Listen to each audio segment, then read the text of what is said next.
안녕하세요 여러분, 반갑습니다. 패런팅 업그레이드 PU 채널의 유중근 박사입니다.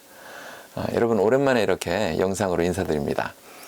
오늘은 임신 중에 계신 분이나 또는 출산하시고 나서 얼마 되시지 않은 분들, 이런 분들에게 유익한 영상이 되리라고 생각합니다. 자, 먼저 여러분에게 질문 한 가지 드려보고 싶어요. 여러분들은 자녀를 양육하면서 어떤 시기가 가장 중요하다고 생각하시는지요? 부모마다 이렇게 생각하시는 시기가 좀 다르실 수 있어요. 어떤 분들은 아주 어린 시기가 중요하다 이렇게 생각하실 수도 있고, 어떤 분들은 학교 다니는 시기가 좀 중요한 것 같다 이렇게 생각하시는 분들이 계실 수도 있겠죠. 그리고 청소년기가 중요하다 이렇게 보시는 분들도 계실 수 있습니다. 실은 다 중요하죠. 각 그 구간마다 부모가 제공해 줘야 하는 그 사랑 그리고 돌봄이 조금씩 다르다 이렇게 볼 수 있고요.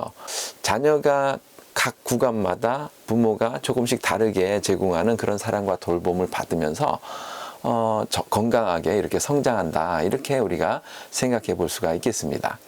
자, 오늘은요 자녀의 어떤 그 여러 시기 중에서 특별히 태어나서부터 첫 1년 그 기간에 부모가 자녀와 어떻게 관계를 맺어야 하는지, 그리고 특히 출산 직후에 알아야 되는 그런 사항들을 우리가 한 가지씩 좀 살펴보기를 원합니다.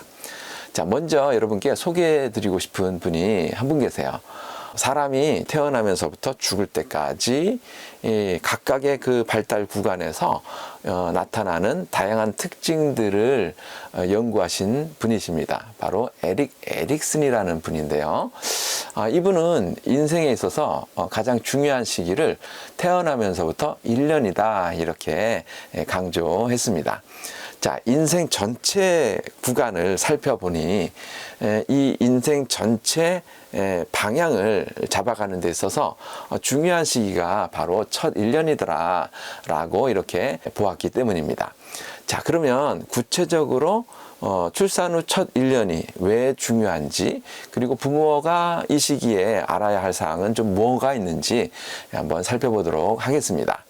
자, 먼저 첫째로요, 아이의 첫 1년은요, 태어난 그 아기에게도 중요하지만 엄마에게도 아주 중요한 시기다라는 것을 우리가 알 필요가 있습니다.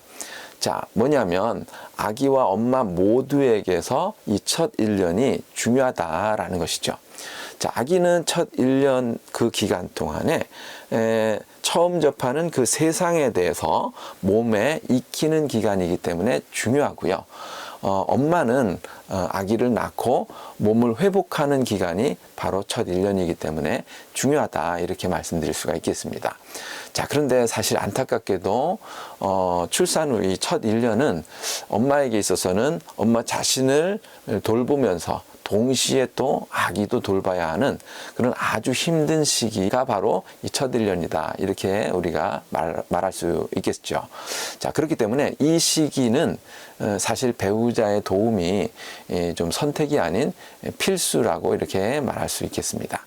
자, 물론 남편도 이 시기는 좀 바쁘고 힘들죠. 이 시기에 그렇지만 남편이 좀 도와주면요, 아내가 좀 많이 도움이 될 것이라고 이렇게 생각합니다. 자, 그리고 무엇보다도 이 시기에 남편의 도움은 아내의 회복과도 맞물려 있다 이렇게 말씀드릴 수가 있겠죠. 자, 그러면 좀 뭘 도와줄 수 있을까? 여러 가지가 있겠죠. 그렇지만 저는 특별히 밤 수유에 대해서 여러분들에게 좀 말씀드리고 싶어요. 밤에 아이를 수유하는 이것이 가장 좀 큰 도움이 되지 않을까 이렇게 생각을 합니다. 자, 아기는요 본래 태어나서 초기에 잠이 좀 많아요. 그래서 처음에 태어나면 대략 16시간에서 17시간을 잠으로 보냅니다. 자, 그런데는 문제는 뭐냐면 자주 깬다는 게 문제예요. 자, 신생아 시기는요, 새벽에도 일어나서 깨게 됩니다. 그리고 그 시기에도 좀 젖을 물려야 돼요. 아이가 좀 젖을 먹고 또 영양을 보충해야 된다는 말이죠. 자, 그래서 보통 모유 수유를 하는 경우에 낮에는 이제 뭐 엄마가 뭐 직접 모유 수유를 하든 아니면 뭐 이렇게 분유를 타서 먹이든 엄마가 이렇게 하게 되겠죠. 반면에 밤에는 좀 하기가 어렵죠. 그래서 밤에는 일부러 일어나서 이렇게 아이를 먹인다는 게 보통 일이 아니죠. 그래서 모유를 먹이는 사람은 낮에 모유를 짜서 보관해 두었다가 밤에 이렇게 먹이고 이런 일들을 이렇게 반복하게 되죠. 자, 바로 이때 밤에 수유를 할 때 아빠가 좀 도와서 아내가 좀 잠을 잘 수 있도록 이렇게 배려한다면 아내의 회복이 훨씬 더 빨라질 수 있다. 이렇게 말씀드릴 수 있겠습니다. 자, 물론 직장에서 일도 많고 또 출근해서 피곤하고 이런 수고가 있겠죠. 그렇지만 그 기간이 그렇게 길지 않습니다. 좀 100일 이내로 짧거든요. 그래서 뭐 아이의 전체 인생을 우리가 볼 때 그 정도의 어떤 기간에 아빠의 수고는 아이에게도 그리고 엄마에게도 큰 도움이 될 수 있다. 이렇게 말씀드리고 싶습니다. 자, 두 번째로 출산 후 1년이 중요한 이유가 있어요. 아이가 감정을 다루는 법을 엄마랑 요 시기에 배운다라고 말씀드릴 수 있습니다. 자, 물론 선천적인 영향도 있어요. 어떤 아이는 좀 감정을 자주 그리고 많이 쓰고 이런 모습이 선천적인 영향으로 나타날 수 있죠. 그렇지만 반드시 선천적인 영향만 있다라고 보기는 어렵습니다. 자, 학자들의 연구에 따르면요, 엄마와 초기 관계를 어떻게 경험하는가, 거기에 따라서 아이의 그 감정 세계가 큰 영향을 받는다라고 이렇게 알려져 있습니다. 자, 대표적으로 아이가 우는 행위를 우리가 좀 관찰해 볼 수 있는데요. 아이가 운다는 것은 감정과 관련이 있다라는 것입니다. 자, 그래서 아이가 운다는 것은 어떤 면에서는 아이가 지금 도움이 필요하다라는 것을 엄마에게 나타내는 하나의 행동이라고 볼 수가 있겠죠. 자, 어른이라면 어떻습니까? 스스로 할 수 있는 것들도 많이 있어요. 그리고 어른이라면 다른 사람들에게 좀 말로 도움을 이렇게 청할 수도 있어요. 그렇지만 아기의 입장에서는 우는 것밖에는 할 수 있는 것이 없겠죠. 자, 그렇기 때문에 아기가 좀 운다는 것은요, 감정의 문제이기도 합니다. 그런데 동시에 아기의 입장에서는 자기의 필요를 엄마로부터 공급받는 일종의 엄마와의 관계를 만들어가는 문제이기도 하다. 그렇기 때문에 중요하다라고 말씀드릴 수 있는 것입니다. 자, 결국 영아기 양육의 핵심은요, 아기가 울 때 어떻게 엄마가 반응하느냐, 거기에 달려 있는 거예요. 자, 꼭 엄마가 아니더라도 아이를 주로 키우는 사람을 말씀드리는 것입니다. 자, 아이가 울 때 얼마나 민감하게 반응하는지, 그리고 얼마나 아기를 공감하면서 반응하는지에 따라서 관계가 달라진다라고 말씀드릴 수 있는 것이죠. 자, 잠시 한번 생각해 봅시다. 여러분, 아기가 잠 시간이 많다 그랬어요, 초기에. 그래서 아기가 시간이 지나면 조금씩 그 잠자는 시간이 줄어들 수는 있겠죠. 자, 그렇지만 어쨌든 아기는요, 잠 시간이 많아요. 근데 잠자는 시간에는 아기가 뭐 감정이 사실 없죠. 감정을 쓰는 것이 아니에요. 자, 그 시간에는 동시에 엄마와 관계도 맺을 수 없다. 이렇게 볼 수 있습니다. 자, 그래서 아기와의 어떤 관계는요, 잠자는 시간이 아니라 아이가 깨어있을 때 맺을 수 있다. 이렇게 볼 수 있습니다. 그래서 아이가 깨어서 웃을 때라든지 아니면 울 때라든지, 자, 이렇게 아이가 깨어서 감정을 표출할 때 엄마와 관계를 맺는다라는 것이죠. 자, 그 관계는요, 아기가 엄마와 감정을 다루면서 만들어지는 것이기 때문에 관계와 함께 감정을 다루는 법을 아이는 배우게 된다. 이렇게 말씀드릴 수 있는 것입니다. 자, 그렇기 때문에 첫 1년이 중요하다고 말씀드릴 수 있는 것이에요.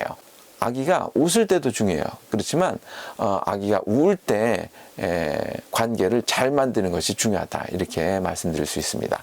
자, 아기가 울 때 뭐가 필요해서 우는지 알아차리려고 하고, 그리고 아기가 울 때 민감하게 좀 반응해 주려고 하고, 자, 이런 것이 굉장히 중요하다는 것입니다. 자, 그렇게 해서 아기의 마음을 잘 달래면서, 그리고 아기가 우는 데는 어떤 그 욕구가 있다 그랬죠. 그래서 그 욕구를 잘 충족해 주면서 관계를 맺는 것이다, 이렇게 말씀드릴 수 있는 것이죠. 자, 그런데 재밌는 사실이 하나 있어요. 아기가 울 때 엄마들이 많이 힘들어하잖아요. 이때 흔들어 주는 것, 아이를 이렇게 흔들어 주는 것이 효과가 있다, 이렇게 연구에서 이야기하고 있어요. 근데 1분에 60회 이상을 좀 이렇게 흔들어 줄 때 아이가 울음을 그치고 좀 조용한 채로 있었다고 얘기하고 있고요. 60회 미만은 별로 효과가 없었다, 이렇게 이야기하고 있습니다. 뭐 이런 것들은 우리가 좀 참고해서 자녀를 양육하면서 감정을 이렇게 조절할 수 있도록 돕는 데 사용할 수 있지 않을까 생각합니다. 자, 이렇게 해서 아기가 울 때 엄마가 잘 반응해 주면 아기가 감정 조절 능력이 발달한다라는 것을 우리가 살펴봤고요. 자, 감정 조절 능력은 이제 성장하면서도 중요하다는 것을 우리가 알 수 있는데, 사실 타인하고 우리가 인간관계할 때 감정 조절이 얼마나 중요한지는 우리가 잘 알고 있습니다. 왜냐하면요, 대부분의 사람들은 감정 조절 능력이 좀 취약하신 분들, 예를 들면 막 쉽게 분노를 내는 분노 장애를 갖고 있다든지, 아니면 뭐 별것 아닌 거에도 너무 막 불안해하는 이런 분들이라든지, 아니면 항시 좀 우울하고 불안한 얼굴로 계신 분들이라든지, 자, 이런 분들하고 우리가 관계를 막 하려고 이렇지는 않죠. 그렇기보다는 오히려 좀 밝은 사람들, 좀 감정 조절을 잘 하는 사람들, 그래서 좀 화내기보다는 좀 대화로 풀어나가기를 원하는 사람들, 이런 분들과 우리가 좀 더 친해지고 싶고 인간관계를 좀 더 원활하게 잘하는 것이죠. 자, 그렇기 때문에 감정 조절은 굉장히 중요한데, 바로 이것이 초기 1년 엄마와의 관계에서 아기가 배우는 데 따라서 달라질 수 있다는 점은 상당히 우리에게 들려주는 바가 크다라고 말씀드릴 수 있는 것이죠. 자, 초기 1년이라고 제가 말씀을 강조하고 있습니다만, 조금 더 연장해서 이 감정 조절을 아이가 배우는 시간은요, 말을 하기 전까지다, 이렇게 말씀드릴 수 있어요. 그래서 말하기 전까지는요, 아이가 감정을 쓸 수밖에 없죠. 말을 하고 난 이후에는, 말을 배우고 말을 쓰는 이후에는 사실 점점 감정을 쓰는 것은 이제 좀 줄어들죠. 그리고 말로 엄마에게 표현하는 거예요. 엄마 뭐 밥 주세요. 엄마 나가 놀고 싶어요. 이렇게 아이가 말로 표현하기 시작하기 때문에 별로 울지를 않죠. 그렇지만 말을 배우기 전에는 감정으로 모든 것을 표현할 수밖에 없어요. 그래서 초기 1년이 중요하지만 말하기 전까지 엄마가 잘 아기와 감정에 대해서 알아채고 공감해주고, 이런 모습은 중요하다고 말씀드릴 수 있는 것입니다. 자, 한번 생각해 보십시오. 이것은 어떻게 보면 우리의 두뇌 발달하고도 관계가 있어요. 말을 아직 못한다는 것은요, 말을 할 수 있는 두뇌가 아직 발달하지 못했다는 거예요. 말을 하게끔 만드는 두뇌는 실은 뭐 전두엽에 이렇게 있죠. 근데 감정은 뇌 중앙부에 있어요. 그래서 변연계라는 부분인데, 그 부분을 사용해서 아이가 감정을 다루게 됩니다. 그런데 감정을 조절하거나 말을 배우는 것은 그 중앙부가 아니라 겉에 쌓여진 피질 부분, 특별히 전두엽 과의 관계가 굉장히 중요한 것입니다. 다시 말하면 엄마가 아기와 이렇게 감정에 대해서 잘 다루어주고, 그리고 공감해주고, 이런 것들은요, 아기의 뇌에서 특별히 전두엽, 대뇌 피질, 이런 부분을 아기가 잘 발달할 수 있도록 엄마가 돕는 그런 뭐랄까 역할이다, 이렇게 볼 수 있는 것입니다. 그렇기 때문에 아기의 감정 조절에 엄마가 잘 반응해 주는 것이 굉장히 중요하다고 말씀드릴 수 있는 것이죠. 자, 그럼 어떻게 감정을 아기가 조절할 수 있도록 엄마가 도울 수 있을까? 구체적으로 뭘 해야 될까? 자, 이 부분은 다음 영상에서 여러분하고 함께 좀 나누었으면 좋겠습니다. 자, 오늘 영상은 여기서 좀 마치도록 하고요. 여러분, 감정 교류는 꼭 어린 시기, 뭐 첫 1년만 중요한 건 아니에요. 감정 교류는 아동기도 중요하고 청소년기도 중요합니다. 부모와의 관계에서 사실 이렇게 틀어지는 것은요, 거의 대부분 감정이 서로 뭐랄까 소통되지 못하고 감정적인 교류가 이루어지지 못하기 때문이다, 이렇게 말씀드릴 수 있기 때문에 여러분 자녀가 컸더라도 감정을 함께 잘 나누고 공감하는 것은 중요하다고 말씀드릴 수 있겠습니다. 그러면 여러분 건강하고 행복하시기를 또 바라겠습니다. 여러분 고맙습니다.